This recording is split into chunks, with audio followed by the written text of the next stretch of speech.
तो मैं तुझे बताना चाहता हूँ अभी इस वीडियो में हम बात करने वाले हैं लॉ ऑफ डिमांड एक्सेप्शंस के बारे में। ये टाइटल वाइटल रहेगा, उससे देख लेने का तुझे, बिकॉज मैं ये सारी चीजें तुझे अभी अभी डायरेक्टली बता रहा हूँ क्योंकि मैंने खुद ने अभी पढ़ा है एंड बहुत ज्यादा जल्दी में हूँ बिकॉज मेरी पढ़ाई नहीं हुई है। बट मैं सोचता हूँ दैट मेरी स्टोरीज जो भी आंसर रहता है वो मैं स्टोरी से पढ़ता हूँ एंड काफी इजी तरीके से हो जाता है याद।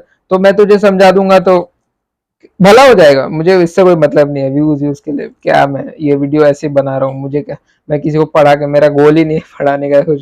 तो ठीक है, तो सबसे पहले स्टार्ट करते हैं लॉ ऑफ डिमांड एक्सेप्शंस। तो सबसे पहले एक्सेप्शंस बहुत सारे हैं, हम स्टोरी वाइज जाते हैं।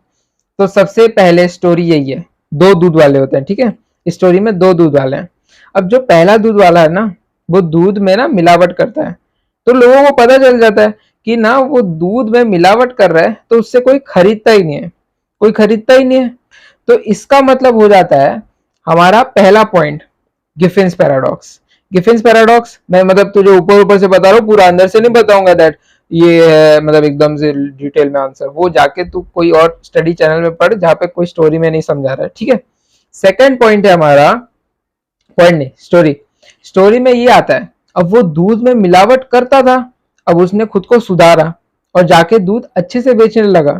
पर लोगों के दिमाग में वही चीज थी कि ये तो दूध में मिलावट करता है, इससे लेना ही नहीं है, मुझे इससे लेना ही नहीं है। तो इससे हमारा आ जाता है सेकेंड पॉइंट जो है स्पेक्यूलेशन। स्पेक्यूलेशन का मतलब है दैट लोगों के दिमाग में पहले से ही प्राइस रहता है बढ़ने का, तो वो रुकते हैं उसके लिए। अब ये हो गया स्पेक्यूलेशन। अब थर्ड हमारी स्टोरी है, स्टोरी आ गई वापिस से। तो इसका दूसरा दूध वाला रहता है, वो फायदा उठाता है, वो उनके घर पे जाके दूध जा जाके दे के आता है एंड उनकी आदत बनवा देता है, आदत बनवा देता है। तो इससे हमारा आ जाता है थर्ड पॉइंट जो है हैबिचुअल गुड्स। Habitual goods. अब इसके बाद आता है हमारा दैट उसके टाइम पे ना जब जो दूध वाला हैबिट बना रहा था लोगों के घर पे जाके, तब एक नया प्रोडक्ट लॉन्च हुआ था। उस प्रोडक्ट का नाम था वीना कंपनी, जो काफी ज्यादा महंगी वॉच बेच रहा था। तो वो हो जाता है हमारा point Prestige goods. Prestige goods, Prestige goods का मतलब यही है महंगी होते हैं तो लोग उसे प्रिफर करते हैं, तो प्रेस्टीज गुड्स। तो उसके बाद वो ऐसा प्रोडक्ट रहता है जो ना एकदम से ट्रेंड ला देता है, ट्रेंड आ जाता है उसका प्रोडक्ट का एंड सब ना फैशन की तरह बना देते हैं दैट मुझे वीना की वॉच पहननी है, वीना की वॉच पहननी है। तो वो हो जाता है हमारा फोर्थ पॉइंट जो है फैशन।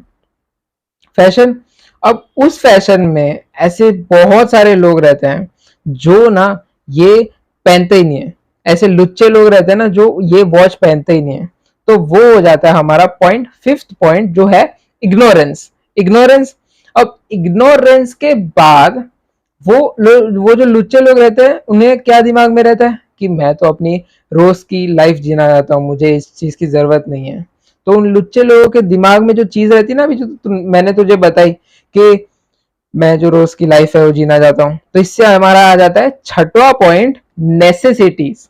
नेसेसिटीज मतलब रोज की चीजें जो हमें लेनी पड़ेंगी वरना हमारा जीना मुश्किल है। वीट, राइस, मतलब मैं ये सब बताना नहीं चाहता, स्टिल मुझे याद करने के लिए बता रहा हूँ। और सातवां पॉइंट नहीं, अब इसके बाद ये, अरे यार हाँ वापिस से, इसके बाद नेसेसिटीज। नेसेसिटीज मुझे भी याद करना पड़ता है। नेसेसिटीज, नेसेसिटीज, हाँ याद आया पॉइंट। नेसेसिटीज के बाद मतलब उन्होंने सोच लिया कि मैं तो इस सब में वो हो जाता हूँ, पर वो प्रोडक्ट इतना ज्यादा चल जाता है कि लिटरली मतलब वो इतना ज्यादा चल जाता है कि लास्ट में उन लुच्चे लोगों को भी वो वॉच पहननी पड़ती है। एंड इससे हमारा लास्ट पॉइंट आ जाता है हमारा डेमोन्स्ट्रेशन इफेक्ट। इसका मतलब यही है दैट काफी ज्यादा अलग मिडिल क्लास लोग, मतलब मैं इन्हें नहीं बताना चाहता दैट मिडिल क्लास ये सब कुछ नहीं है, बट स्टिल मिडिल क्लास जो लोग रहते हैं वो खुद की हाई वैल्यू दिखाने के लिए ऐसे कपड़े पहनते हैं जो मतलब हाई वैल्यू करते हैं। ये जैसे कि सलमान खान का बीइंग ह्यूमन, जो मैंने अभी शाला.com से पढ़ा आंसर में, तो वैसे ही कुछ था। मैंने तुझे स्टोरी से समझा दिया, वीडियो वापस देखते रहे, याद हो जाएगा। अच्छी स्टोरी है तुझे, मतलब bye bye bye. Next answer.